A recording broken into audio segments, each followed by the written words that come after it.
Welcome to Impractical Magic, a comedy podcast about dating, creativity, and being too self-aware for your own good. I'm Christiana Benton. And I'm Jade Monroe. Hey, Jade. Hi. I'm So, sitting really still. So why it's are like, you sitting? I don't know. I think it's because I did the first one. And so I don't know what to do. Keep going. Maybe relax your muscles. Oh, Yeah. that's good. That looks like you did it. I saw it. I did do it. A few times before too, actually. And with some wine. I have tequila here with some Trader Joe's raspberry lime seltzer. And we are a comedy podcast, but I think we could definitely teeter into tragedy very easily if we were both drinking wine. Continuum. Yeah, I think, you know what? You have to have both. You have to have a little of both. For sure. For the theater. For the theater that is this. But I'm really excited about this podcast. I'm super excited about this first episode because unbeknownst to us, we were about to get some really juicy content over the course of the week. Yeah. So episode 1, Jade has a stalker. I do have a stalker, and I love it because I'm as close to being Reese Witherspoon in Fear, except for my stalker is not as hot as Mark Wahlberg. So, yeah. You are, and also you didn't get that roller coaster scene. So I know, what a shame. I wish I had. If you're gonna have a stalker, at least get that out of it. Yeah, at least get something fun out of it. Also, I remember the first time I saw that scene. I think it was on TV. It was probably like the CW. At that time, it was the WB11, and I was like, "What's happening right What now? is this? What is this? Is this allowed?" Yeah. So you had an interesting Valentine's Day while I shopped at Marshall's, and I called you. Kind of. Was I crying? I can't remember. No. I cry so much. All of our conversations eventually lead to some form of crying or like mental breakdown. I'm sorry. No, I mean, like, where's the lie? You make me cry every time we talk. So. Yeah. We always bring each other back from the ledge. But I called Christiana crying because this guy that I had been not talking to for a year sent me flowers and a scary map of my neighborhood and also some magazine clippings, which honestly, come on, be more original. Okay, it's honestly some serial killer bullshit. It really is. So, and this is the thing, he was normal. I mean, I know we always say that about the people we've almost dated, and I'll be honest, like, I was totally into him. He was 100% my type, which he was paying attention. I'm doing a lot of work. Yeah, that's literally my type. It's actually harder to find than you'd imagine. Yeah. But, like, we met at Cafe Coco, which is not exactly the crowd. It's like where the vampires hang out. It's like, honestly, yes. It's like a tiny morsel of Portland, Oregon. Not that Portland's made of vampires, but it's just like a Portland energy in the middle of Nashville. It's really interesting. It also is like oddly 90s. Like, that too. Feels like the 90s drug scene. Yeah. And so I obviously hang out there. Actually, do you know why I started hanging out there? I had really bad insomnia for a long stint of time. Right. And I was like wanting to create. So I was waking up at 4 a.m. every day and I was like, what's open? And I would go to Cafe Coco and paint with homeless people because they were the bomb. And I made a lot of friends in the homeless community. And I would take art supplies and paint with them. And I met this guy there and he seemed really cool. And you know, it's funny. I knew him for like 4 years before things got weird. And he was normal. I think I like matched with him a couple times on a dating app, actually. Like I really wanted him to ask me out. Wait, before you even met him and then you saw him in real life? So we had like exchange, you know, sometimes like you make exchanges like in line at the coffee shop. I knew him from there and like we had made small talk a couple times and I was like, he seems like a really interesting person because he's got that like odd, almost like doesn't understand social cues and also is mean a little bit thing going on, which is it just like nothing turns me on more. So because he wasn't Same. paying attention to me, I was like, this has to change. Something in this dynamic with this stranger has to change. So I saw him a couple times on a dating app and he wouldn't match with me. And I was rude. Yeah, rude. So then though, years later, last year in January, we were hanging out at Cafe Coco at separate tables. I was talking loudly to crowds, as I do. While reading their tarot while wearing your headband. While reading their fortune. And yeah. And so I ended up moving my chair over to his table. I like that style. I was delivering my whole body to him. As we do. As we do. And there was a spark. I'm not going to lie. There was chemistry. We were trauma bonding in real time. That's good. He told me basically he's an ex-druggie, which, hello, he has a felony. Obviously, no red flags here. Yeah. You're like, ooh, I love that. No shade on people that have felonies. I know people who have felonies that are thriving. Yeah. No, it happens, but it I feel like it sort of depends on how fresh out of the felony they are. And he was a long time ago. Okay. Yeah. I just love that knowing that this story ends with you getting stalked by this person and it starts with you being like, please pay attention. It started with please pay attention to me and end with please don't pay attention to me. I don't want it. Yeah, exactly. No, I mean, and we just, shot the shit, and he asked for my number, and I was really excited because I thought he would call, and then he didn't call, and I took to Reddit because I was like, why will this guy not pay attention to me? Yeah. Pay attention to me. So he finally called, and I was, really excited, and we ended up talking a ton and, really bonding, and then we went into quarantine, and then I kind of started nothing was romantic. It was all platonic, and I had met a really good friend, and then I started talking to this other guy for a very short period of time, and nothing became of it. And then after, it was that break, that 2 or 3 week break. I don't know, man. He just came back totally in love. He was saying he was in love with me and telling me all the things he wanted to do to my body, which is a little terrifying. Except for the fact that, get this, he was like, this was his exact words. He was like, I really thought I wanted what I saw on television. And the fact that you taught a hip hop class at the Y and we're always sweaty and a real woman really grossed me out. But then I was really into it because I've changed. I'm really working on myself. And he's like, you're kind of chubby. But I like that. I literally would slaughter him. And I'm thinking to myself, wait a second, you're professing your undying love to me and insulting me all at once. And usually this is my biggest turn on. But I'd done enough EMDR to reprogram that. So it's this is not an episode of Mystery the Pickup Artist on MTV in the mid 2000s. We don't nag girls anymore to get their attention. I guess it works for some. It does not work for me. I will castrate you. No, now I will. After last year, I think all criticism, I am officially unattracted to critical men. Yeah. Please don't use that tone. And that's probably why I'm single, but I'm I don't like that. No, because if you tell guys, please stop, they disappear. There's no negotiating. They should. I don't know. We'll get into that for sure. Yeah. So what ended up happening with? Well, okay, so I don't know, but please tell the listeners. I'll tell the listeners what happened. He started emailing me love poems, but I don't know for everybody who follows me on Instagram, because I'm a wildly famous poet on the internet. Your poetry is incredible, but okay. And you should all look it up right now. All 3 of you, go look it up. You know what? I think 3 years ago, I wouldn't have taken that as a compliment, but now we're in a compliment circle. Yeah, so, we've got this. Yeah, we've got it.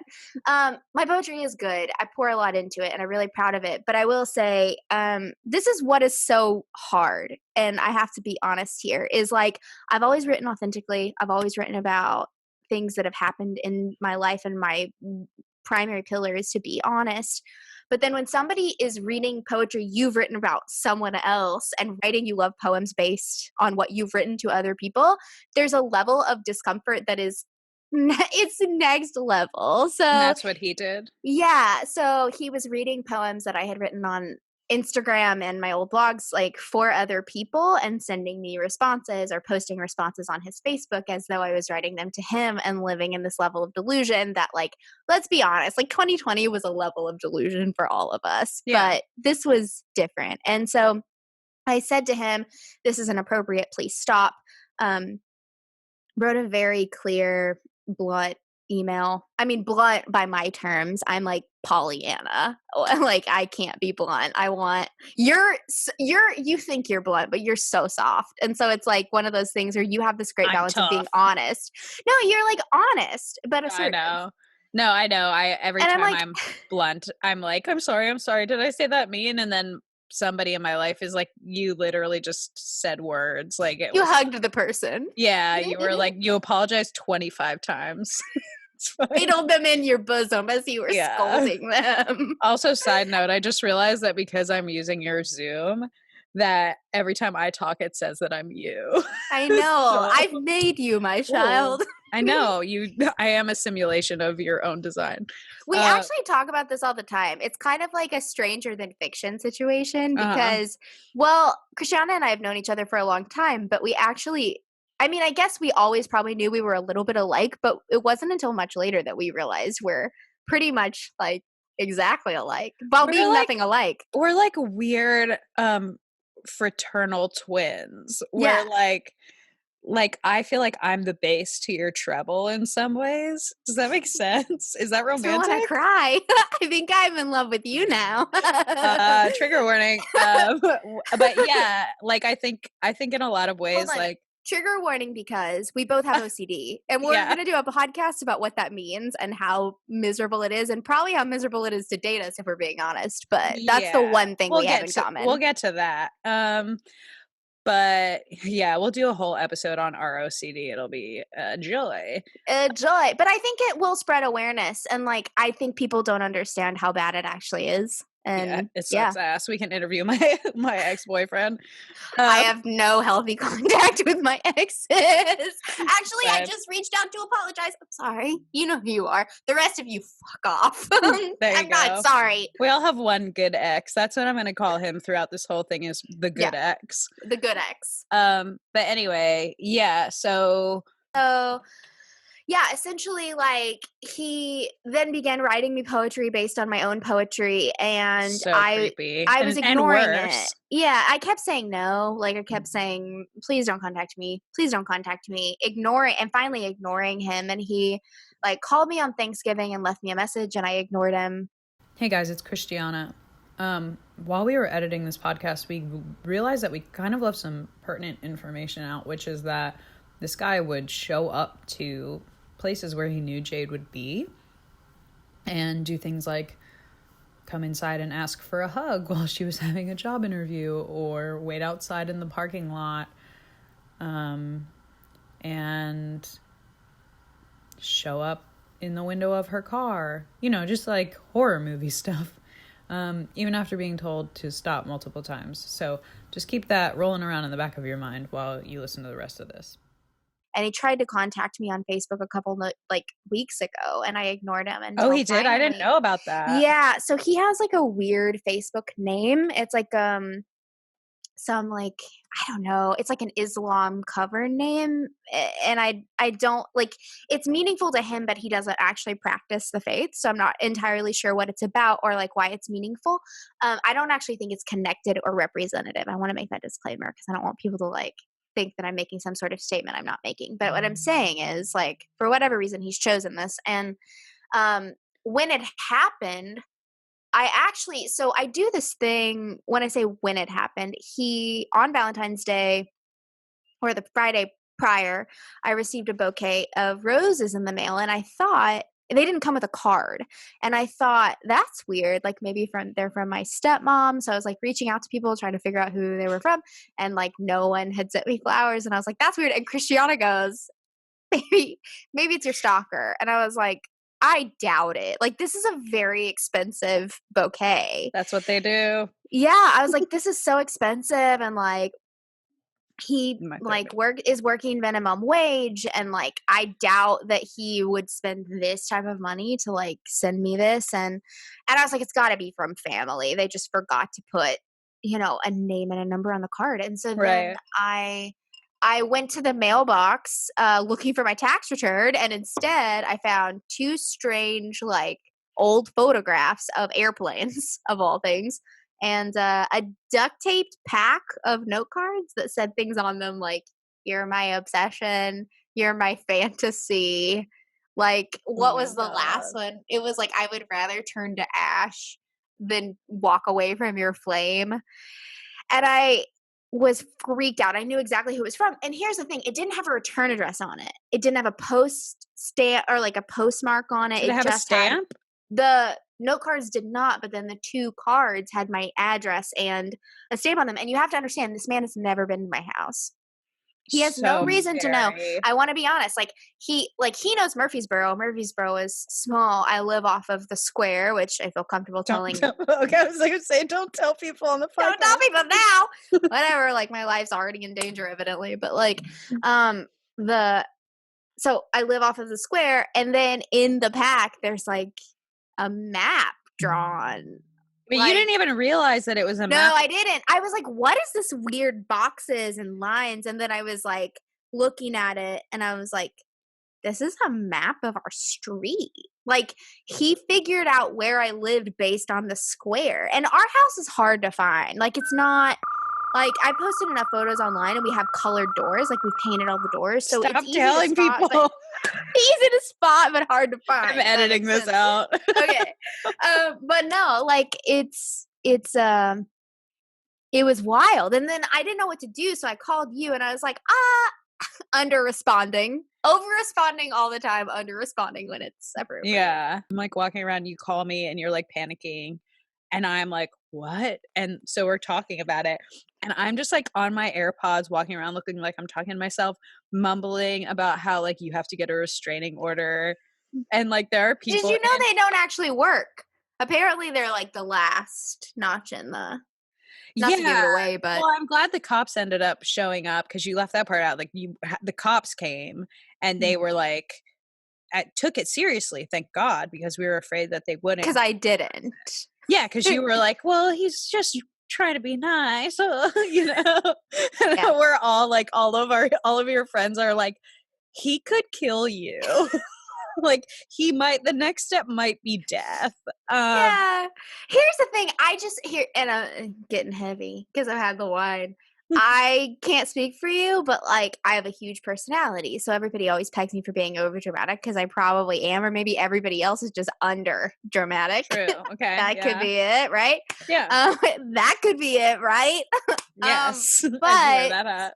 as I wear this hat, um, but I was like, "Surely I'm making too big of a deal out of this." So when the cops got here, I'm thinking they're Murfreesboro cops, like, they're probably, like, conservative, and they're probably not gonna take me seriously, so I'm gonna undermine myself entirely, and I'm gonna lead with, "You're not gonna believe me," but Yeah. start in a disempowered place, and then if someone respects you, it's a method. Yeah, then it's like you can only go up from there, It can yeah. only go up from there if they respect you. But actually, they were concerned for me. Like, they not only took me seriously, they were like, "You need to take care of this today." And I was Yeah. like, "Well, maybe I should take this more seriously." But it didn't feel like anything in my body. Like, it was Yeah, because like you were just numb. yeah, I was just totally numb. And then when I actually posted it online, which I had some qualms about because I was like, "You are going to sound like one of those girls that just wants attention." And it's like, I do want attention, but not only attention.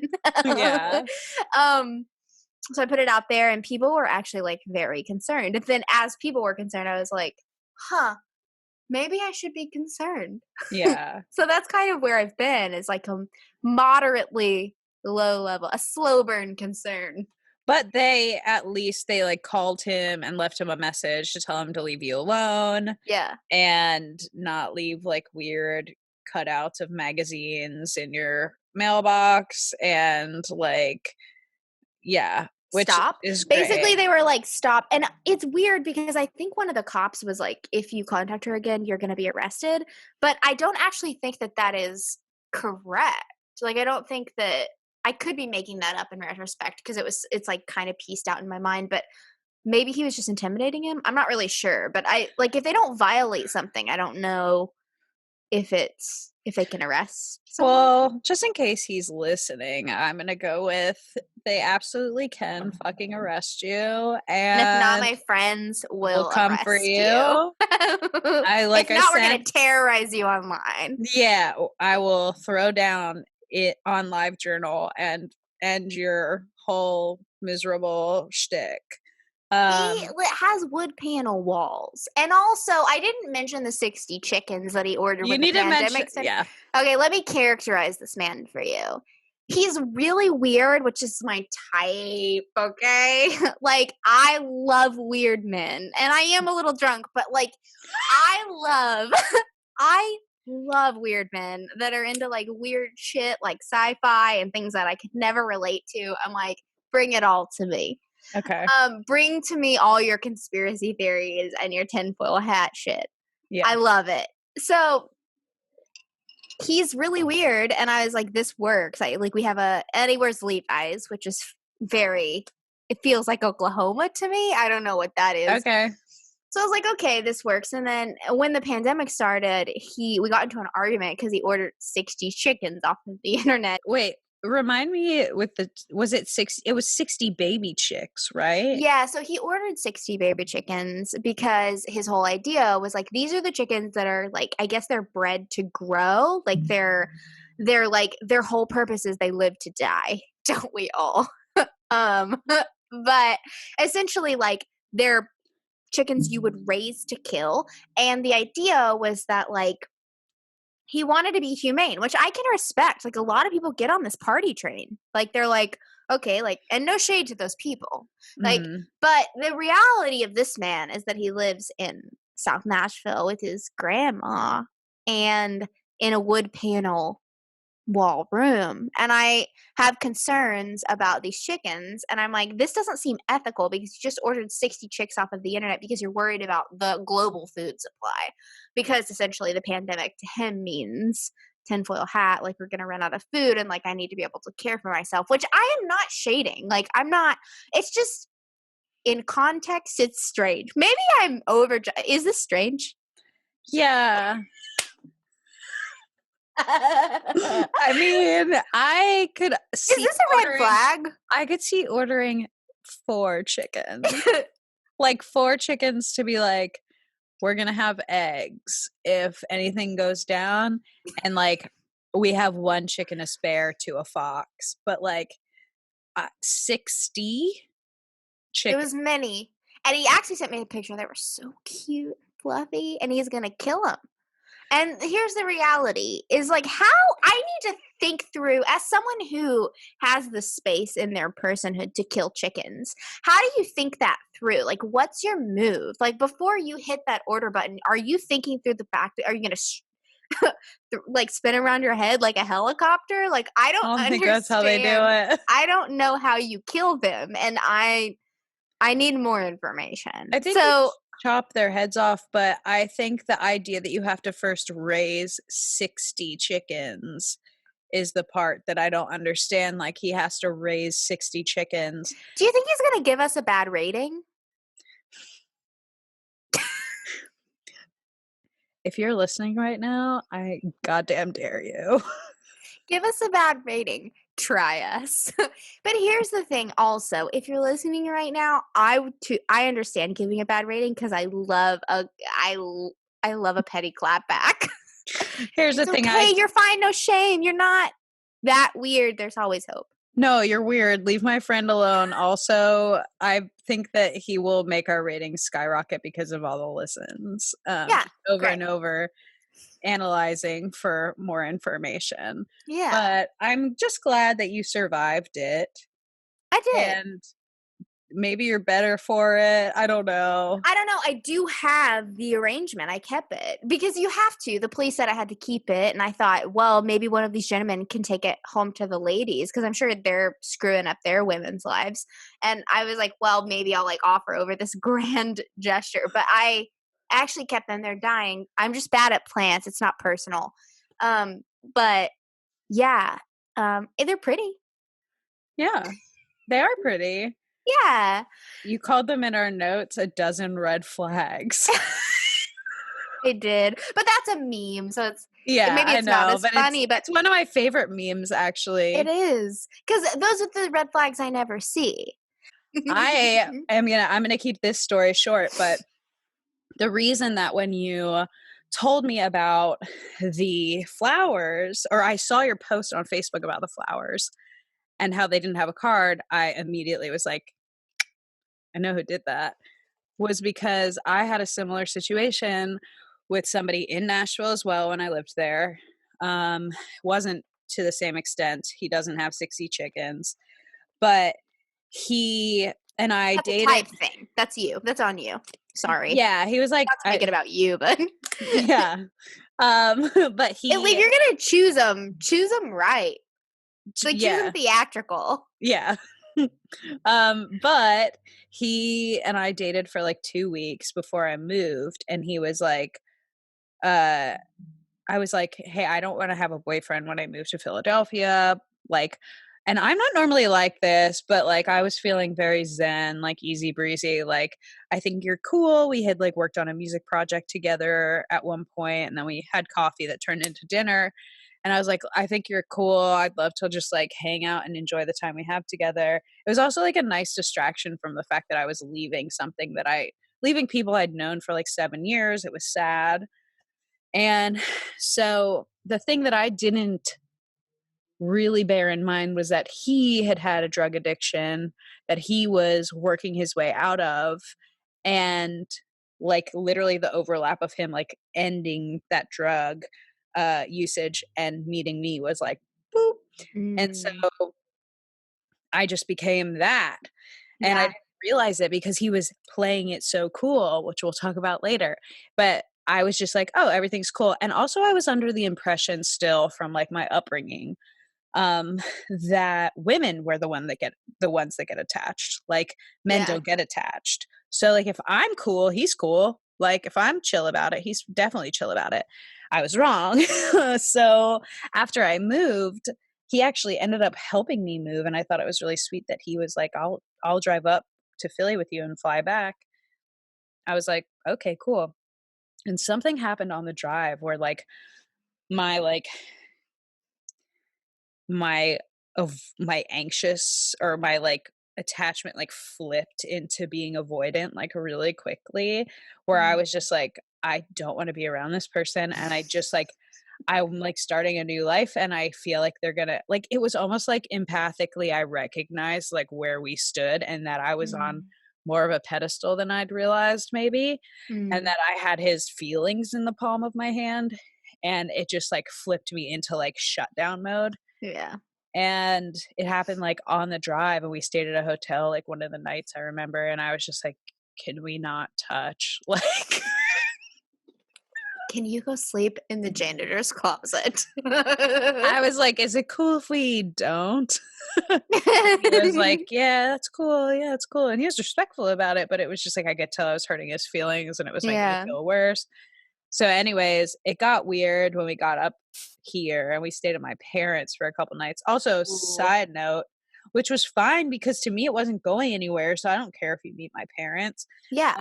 But side note is that like when I was still in Nashville, he asked me to meet his parents like a weekend. Like he was like, "Oh, I'm having lunch with my mom. Do you want to come?" And I was like, "No." Ooh, no. Um, I was like, "That's kind of I don't know." So anyway, it ended up being this whole like melancholy, like sad goodbye. But then it was like, I understand, you're cool. And he wrote me this long email that was like, I am so glad I met you. Like, you helped me grow in so many ways. Like, I don't hold anything against you. I'm so glad for everything. And like, it was like paragraphs. And I was like, thank you so much. Like, and I thought, we ended on good terms. Yeah. Well, and you had set the stage for that. Like, everyone Yeah. was in agreement about what was happening. But as the girl who has had men tell her, as the woman who has had men tell her, like, I'm not looking for anything serious, and I'm still like, I can change that. I can change that. Like, I can understand that. Now I don't do that. If somebody says I don't want anything serious, I'm like, gotcha. Got it.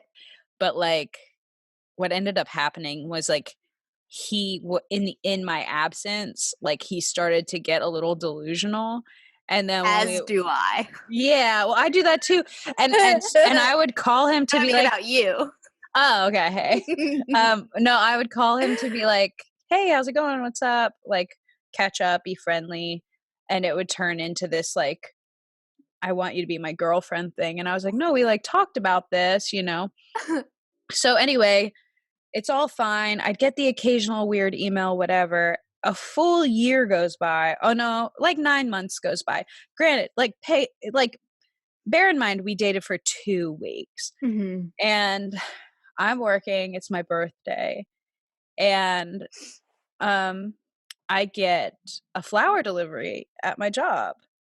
And it's an orchid. It's like a beautiful orchid. Which is a creepy flower. I'm not going to sit here and pretend they're beautiful. They're strange. That's a strange flower to scent. It's a sexy flower if you want the flower from that person, I think. Yeah. It's a pricey and also flower. It's a funeral.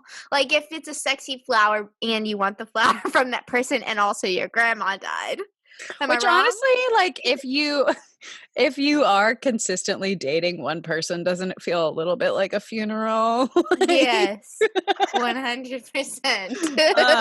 I hear my needs dying every day, yeah. Like calves to the slaughter. I can't flirt with anybody else. All right, yeah. cool. I wasn't that good at it anyway. No, monogamy is what I want, I think. But yeah, so I get this orchid delivered to my job, and I'm like, at first I'm like, am I the coolest person ever? And so immediately, like, of course I text my dad, because he's the kind of person who would do that. And he's like, I didn't send you a flower. So then I text the guy that I was seeing at the time, and he's like, I wish I had, but I hadn't. And I was like, you should have. And then I'm like, then I start getting like weirded out about it, because there was a note, but all it said was like, you're a light, don't let it go out. And I was knee deep in like the first season of You at the time. Yeah. So I was just like, oh, I'm gonna get who's in my bushes. Yeah. And I was a barista, like that's where I was working. So like people get crushes on their baristas all the time. I had a couple people I knew were like sort of vibing, and it's truly only because you give them their caffeine fix. And I literally just thought that out in my mind. I think anybody who caffeinates me is like, it's on. Yeah, it's like a power move to be a barista. Pavlovian. It is. That's what I was gonna say. It's like Pavlov's dog. So I'm like, oh, maybe it's this regular, and I was like, I hope not, or whatever. And then I'm like running through it all, and I can't figure it out. And then I get home, and I remember that he had texted me like Merry Christmas, or like about something random. And so I text him, and I'm like, did you send flowers to my work? And his response was like, I sent you, or no, his response was, you mean, did I send you a plant?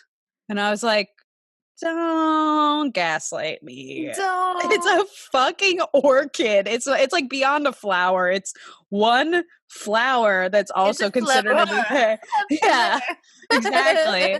And so he's like, yeah, I did. And I'm like, what is going on? Like, did it come in like one of those like long vases with the soil and like the like the big ones like this? Yeah. No, it was like a cute little pink one. But I mean, it had to have cost a lot of money. And the thing that was so annoying, which I don't know if you didn't end up having to figure this out, but like when I called the flower delivery service, they were like, oh, we're sorry, we're not allowed to give you that information. And I was like, well, I am a little creeped out.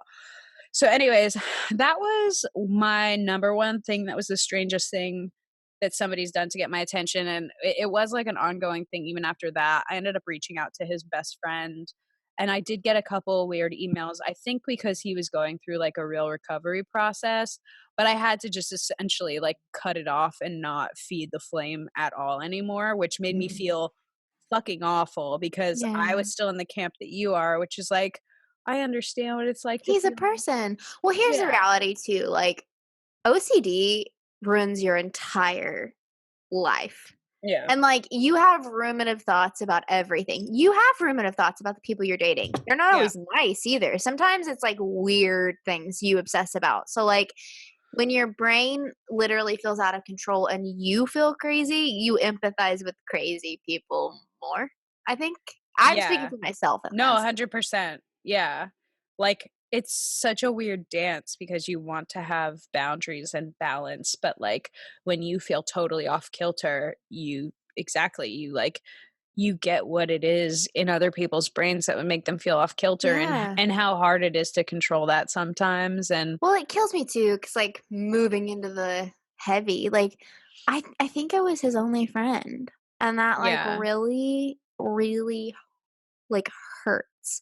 But you know what? Like, honestly, I I've had guys project a bunch of things onto me that aren't true and then pity me, and Same. there's nothing more dehumanizing than being pitied. So, like, I'm not gonna pity him either.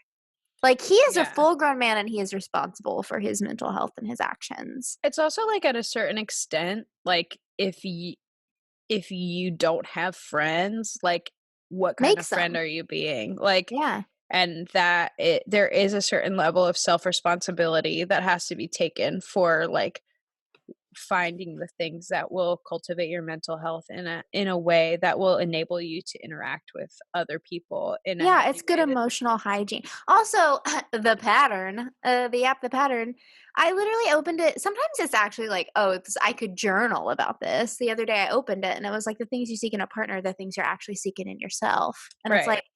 oh, and I realized after 2020, like, I am so, my friend Zeb, shout out to Zeb, was It's joking about it yesterday. She's like, yeah, you have to have like 52,000 creative outlets when I was telling her we were starting a podcast. And the reality is, it's like, I think I date men who are brave enough to do the things that I want to do. It's shadow artistry. Julia same. Cameron talks about it in The Artist Way. It's like, I don't want you. I want your clothes. I want your friends. And I want your craft. And it's like, Dude, whoa, I that's meant so that. real. I felt it in my body.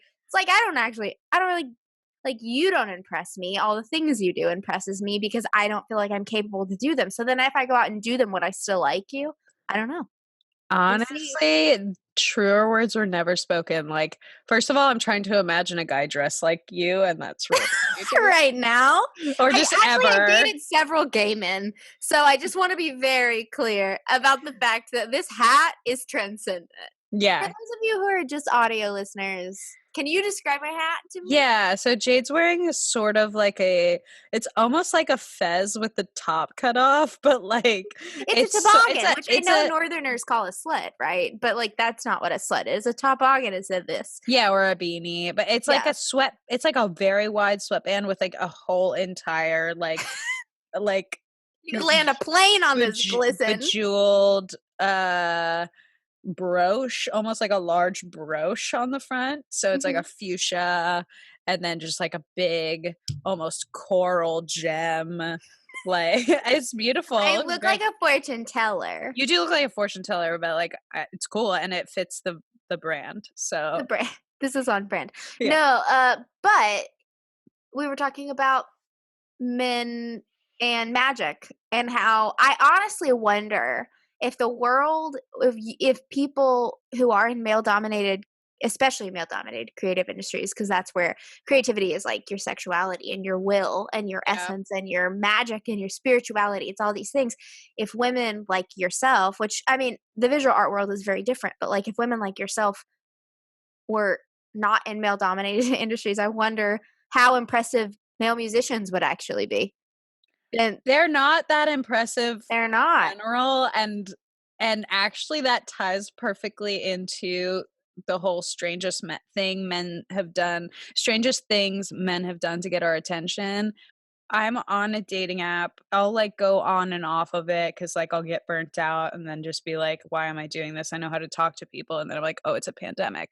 But I will have dudes because I, like, post photos, like a photo or two that sort of insinuates, like, yeah, I make music. But and because I love it, I'm like, "This is cool, right? This is, like, my thing. This is what I have to offer." Even though I find it less impressive the less I identify it with it as, like, my soul thing.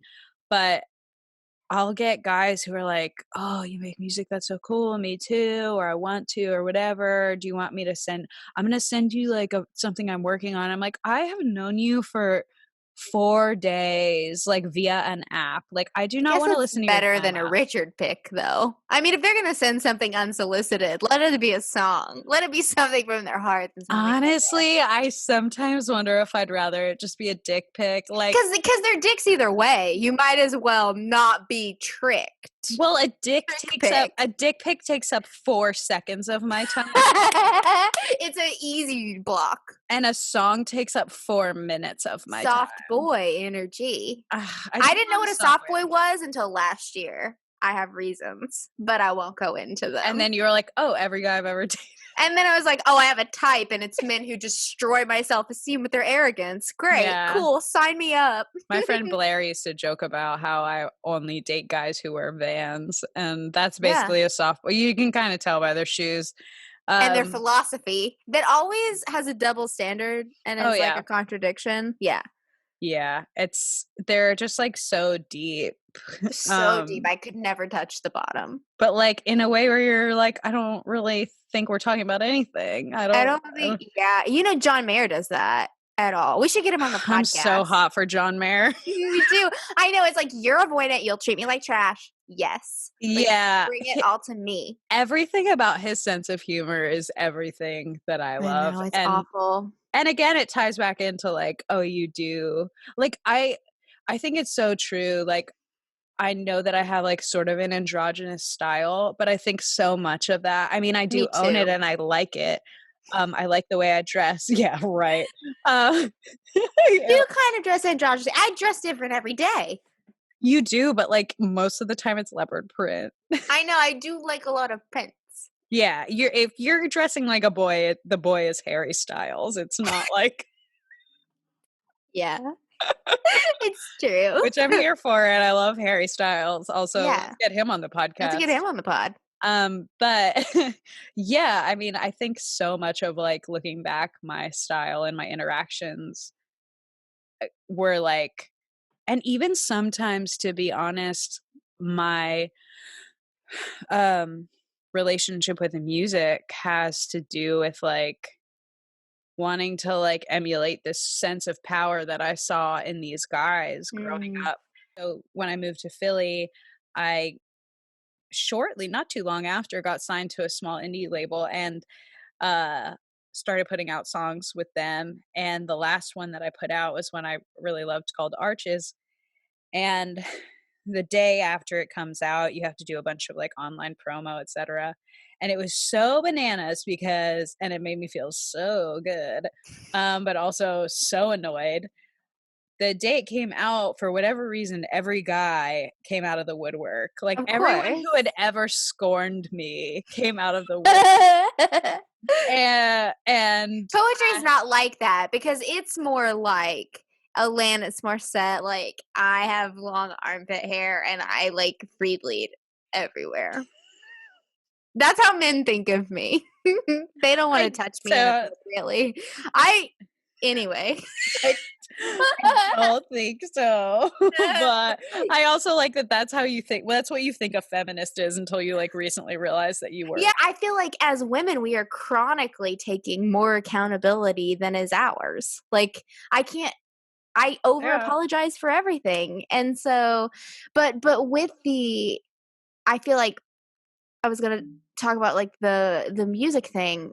Sometimes I do feel like we're a conduit. And so when it is like, sometimes I like when something takes a little bit more to craft. before you push it out because you're like, man, I worked really hard on that. But also sometimes it's just not done baking yet. I feel like it's almost Yeah. synchronistic because it's like you have to have one more experience. It's like give it a week and then it's like the seal. Like this is ready. You know what I mean? Yeah, I'm also learning so much in these hard processes about how to be assertive unapologetically because I'm having to deal mostly with guys and they are sort of the silver lining usually. Sometimes I encounter something that's like where I'm just like this person's not taking me seriously, but for the most part I do have like good dudes in my life who will like be like you're not being annoying, that makes sense, you know more than Mm. you know more than you think you do. And in every email that I have to write where I delete 3 I'm sorries or Yeah. 3 justs Or or even just whatever. half of it because you're worried the paragraph is too long and they're going to be like, she's being crazy. Yeah, anytime I stop overqualifying my writing to somebody to get what I need or what I want, it is empowering, and every time that they validate my experience, it's empowering. So, And that some have. I mean, I've in the past month that you've definitely set some boundaries with guys worried that they were not going to respond well, and they have. And I think kudos to those guys. yeah, in the creative realm, it is definitely like it's similar to, I guess, the dating realm, but I guess it's a little bit more of a sore spot. You know, you just have like the general weird like people who slide into your DMs and like do it the same way like multiple times in a row like but you never reciprocate whatever it is that they're doing, and so you're like why do you keep doing this to yourself? I don't understand. And I mean, I'm not saying I haven't done shit like that. Like I certainly have embarrassed myself, though I tend to like go into my own shell before I will. I will say this though, it's not like that. Like there's a persistence of dudes that's different. Like yes, I have absolutely embarrassed myself by putting my too much of myself out there, by going too fast, by caring too much, like whatever. But also like it's at a pace that feels authentic to you. Mhm. And there's a difference. Like I don't know, it's there's a self-honoring about it and it's not desperate and it's also not manipulative. Like sometimes I feel like guys come at you in a way that is desperate and desperate as a means of manipulation. You mean like sending you a dozen roses that they can't afford on Valentine's Day and then and then putting a map Yeah. of your street in your mailbox? Like that. But I will say Brian Carroll in 4th grade had pica and he ate pencil lead. Pica is where you eat inanimate objects. I can't say the word. Inanimate objects. He would eat lead pencils. He would always have gray around his mouth. And for Valentine's Day, he bought me a pack of number 2 golden yellow pencils and he put them in my Valentine pouch. And it's like, this is the sustenance of our lives. And I think that actually set my precedent. And that's probably why I have a stalker now. Because I really love the weird guy in the corner that's like, has strange tendencies. Well, it's also very sacrificial of him to have given you those pencils as opposed to eating It's like them. he made me dinner. And we were just in 4th grade, you know? So it's like he was showing up. He packed you a lunch. I didn't date him though. I had a crush on Jake Wiley. He had the frosted tips and the Jinko jeans. Ooh, love And that. here's one thing. I don't know if you're familiar with Christiana's roller rink song. You should go listen to it when you're not in a bad emotional space because it will screw you up.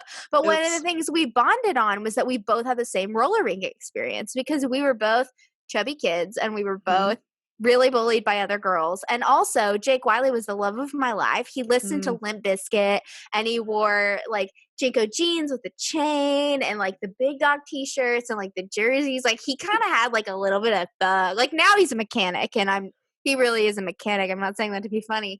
Nothing great. Mechanics are great. They're literally why my car runs. So like not shading mechanics, but also it's a fact.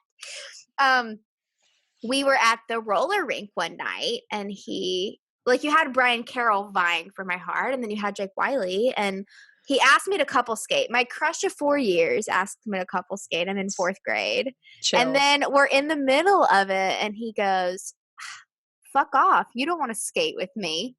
And here I am, this like chubby little girl with like a bob haircut and my like my 90s cargo pants. And like, I go into the bathroom, like Christiana's told me the story around the song Roller Rink, and I'm like crying, and it's like such a vulnerable experience. So I haven't had a lot of guys pursue me. Brian Carroll was probably my favorite one, honestly. Yeah. There has got to be a balance between like intense, daunting romantic gestures and like just not showing up ever. Yeah, it's like, where's the middle? I feel like a lot of guys, I'm like, I'm doing all the footwork. Like, I'm driving to Nashville to see you. Like, for reference, I live 45 minutes outside the city, and people treat it like it's Canada. And it's like, I always end up driving to them, and it's like, can you just do a little? Can you do something? Like, just something. Just show up emotionally a little bit. For me, I would say normal things that would actually get my attention. Very simple. Literally ask me on a physical date or even a virtual at this point. I'm cool with it. Literally just show up on time to that date. Just respect my time. I think that's what I run into the most, is like, I always am with people who the axis of the situation is their level of comfort and their time, and they don't take me into consideration. It's like, if you don't respect my time, we have nothing. Because I'm like, we are very busy women, even in the midst of pandemic. We're creatives. We have creative careers. We're building our careers on our backs. Like, we don't have time to spend with people who are like not the best. Yeah.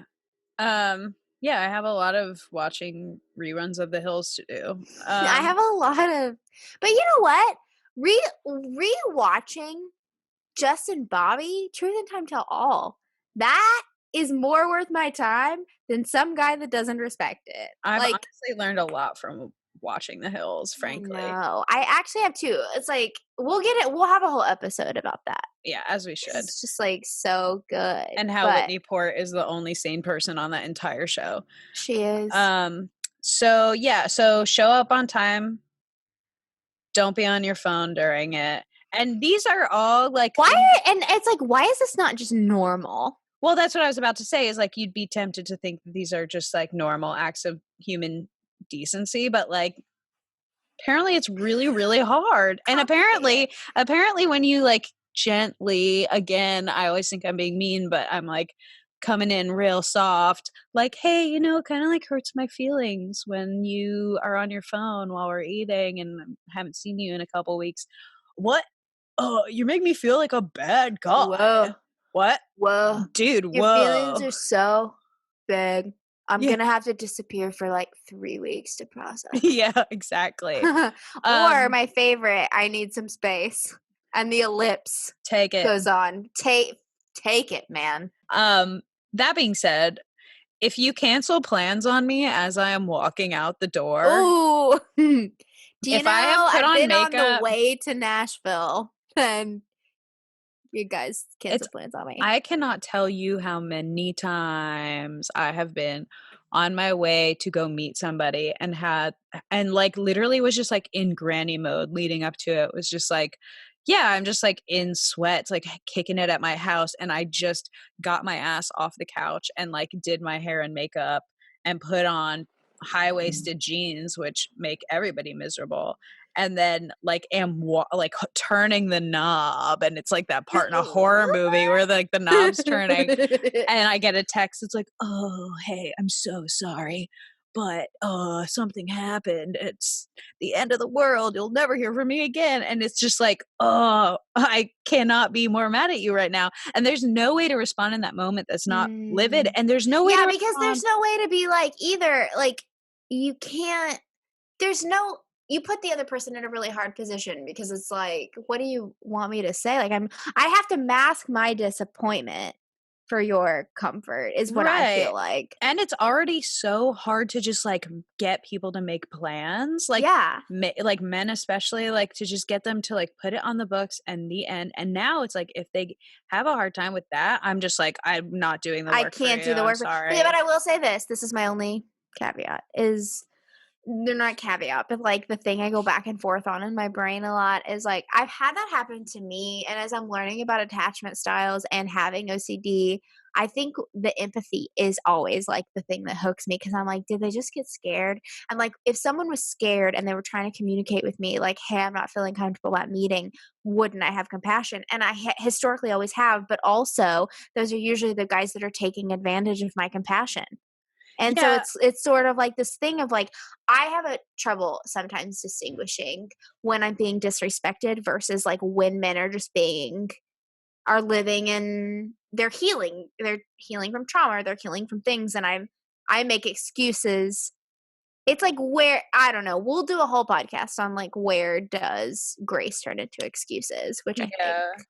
Well, that's the thing is like I think if it's one thing it's like, hey, I'm having anxiety and I need to like And they can communicate that. Just being yeah, that's real. totally understandable. Like, When it's like, "Oh, sorry, I just made you like think about like I remember one time I was really stoked on meeting this guy and I had like I was so stoked on it that I had to like consciously talk my anxiety down all day like leading up to the yeah. date. Like I Which, like if you have OCD, is your life. You're always consciously freaking talking yourself down I out of don't meeting.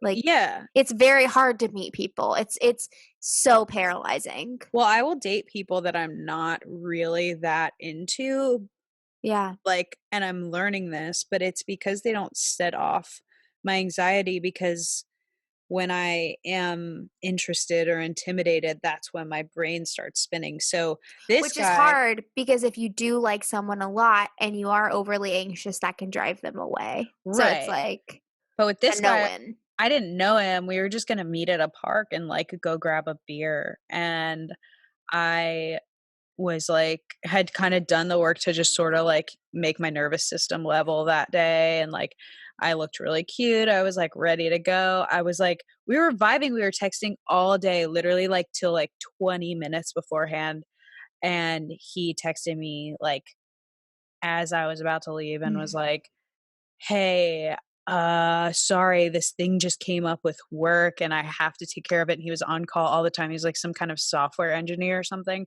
And I was like, "Okay, do you want me to like chill and wait and like I'll give it an hour before I go do something else?" And we texted for like one more time and I was like, "Cool, I'll wait till like 7.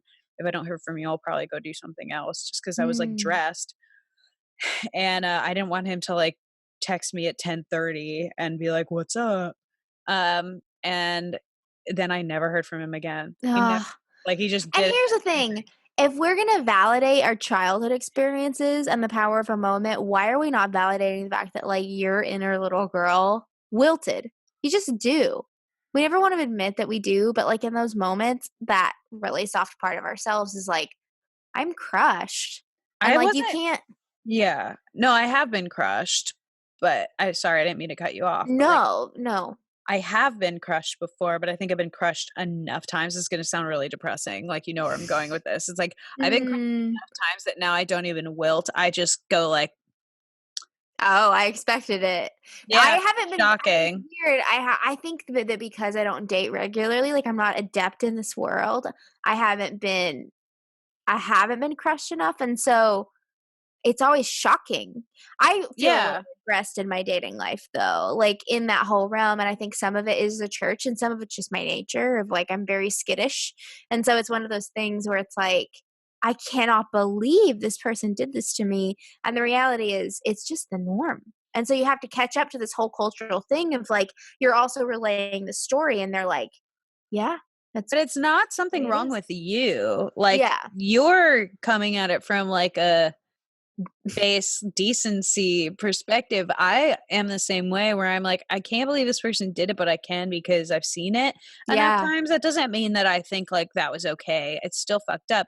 And I've stopped stuffing it, Mm. and being polite now, and I think maybe, like, living in the Northeast allows me to do that a little bit because all these guys have, like, intense Italian and Jewish moms, and so they're just like, "This feels like home." But I am just like, I will just now I'll just be like, "That was fucked up, honestly, and, like, don't waste my time Mm. anymore," because like, I'm sure that you have your reasons, and I want to be totally understanding. If it was genuinely work, that's fine, but there's just truly no excuse to Here's cancel the on someone reality. as they're walking out the door. If there's a guy that's gonna treat you like you're crazy either way, wouldn't you wanna be crazy in a way that fucking crazy, in quotes. Exactly. Wouldn't you wanna be crazy in a way that empowers yourself? Like, after last year, I just started writing poetry about all the stupid shit men have done to me. You know what? I don't really care how it comes across because I have my own voice at the end of the day. Whereas before I started writing it, I didn't, and I felt like a shell of a human. So it's like, if you're gonna be crazy on your own behalf. Yeah, Like, and also it's not crazy. It's not crazy to stick up for yourself, and it's also gonna make you in the long run less crazy of a person, yeah, because quote unquote crazy, because you're like, you have an outlet, you have your own voice, as opposed to stuffing it, and then it comes out in this like weird way that then gets written off as crazy and irrational. yeah, But at the end of the day, I am just at a place now where it's like, if if I am so compassionate and so understanding, and if somebody were to like just be like, "Hey, honestly, I got nervous and I found the nearest excuse," I'd be like, "All right, cool, let's I try get that. again." Yeah, you get I a get second that. chance. But If if you're somebody could gonna, just be honest and not also make it all about you, I think that is, like, the ticket for me. yeah, just like be honest, be on time, wear a shirt, bring a bring a Brush your scone. teeth. Brush your teeth and If bring you a can scone. bring me a snack, Yeah. I will do things that I will compromise my boundaries for you. A charcuterie board will get you further than you Than think. you could ever imagine, depending on if I've eaten that day. If you don't have to, guys, listen, you don't have to jump through all these emotional manipulation hoops. Mm-mm. If you will Just bring just me a snack. bring a charcuterie board, honestly, the thing that you're trying to get out of us, it'll probably happen if you just bring a Yeah. little, Bring the you know. cheese. Also, plan to reciprocate if we, you know. Yeah. And then, I mean, that's basically it. Yeah. That's all we want. Cheese, Well, respect. I mean, respect for sure. sex, cheese, and a little respect. On that note, Yeah, I think it's that's been great. Let's close out with a little special treat that we're gonna close out these podcasts with. Something that I like to call Misconnections ASMR.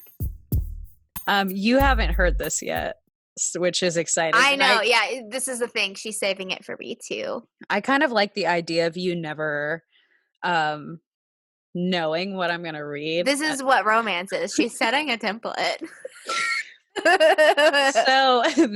This Misconnections is out of Philadelphia. I'm working out of my own city, and it's called Rabbi I Used to Talk to.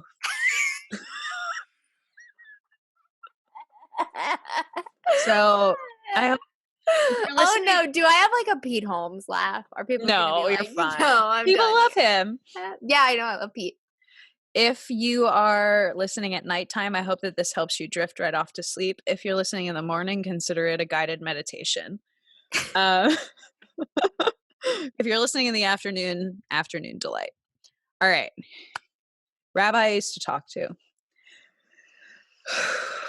So just take a deep breath. Yeah, I think I'm gonna try not to laugh. All right. Here we go. Hey.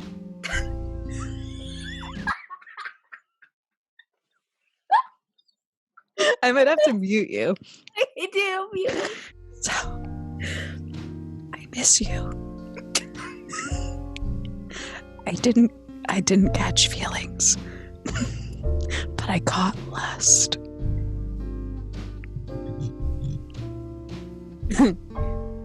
I wish you would have been honest with me from the get. Wish I would have told you more about myself early on. If you want to talk, hit me up here. I subscribe to Poetry Magazine.